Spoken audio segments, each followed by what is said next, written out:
বাংলাদেশ জাতীয়বাদী ছাত্র দল ৪৬তম প্রতিষ্ঠা বার্ষিকী উপলক্ষে আজকের এই র্যালিতে যারা অংশগ্রহণ করেছেন তাদেরকে আমার ব্যক্তিগত পক্ষ থেকে এবং বাংলাদেশ জাতীয়বাদী ছাত্র দল কক্সবাজার জেলা শাখার পক্ষ থেকে সবাইকে সালাম ও শুভেচ্ছা জানাচ্ছি। এই ফ্যাসিস্ট হাসিনা, এই খুনি হাসিনা দীর্ঘদিন এই আমাদেরকে নির্যাতন, নিপীড়ন, হামলা, মামলা, গ্রেপ্তার থেকে শুরু করে আমরা স্বাধীনভাবে কথা বলার সুযোগ পেয়েছি, আমরা বাক স্বাধীনতা পেয়েছি।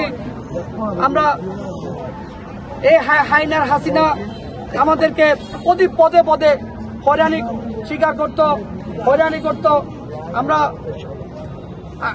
আগামী দিনে বাংলাদেশ জাতীয়বাদী ছাত্র দল যে কোনো পরিস্থিতি মোকাবেলায় বাংলাদেশ জাতীয়বাদী ছাত্র দল অংশগ্রহণ করবে এবং যে কোনো প্রোগ্রামে বাংলাদেশের ছাত্র সমাজকে নিয়ে যে কোনো প্রোগ্রামে অংশগ্রহণ করবে, এই বলে আমার সংক্ষিপ্ত বক্তব্য শেষ করছি। এবং যারা বিভিন্ন জায়গা থেকে উপস্থিত হয়েছেন সবাইকে আমার পক্ষ থেকে ধন্যবাদ ও কৃতজ্ঞতা জানিয়ে আমি সংক্ষিপ্ত বক্তব্য এখানে শেষ করলাম।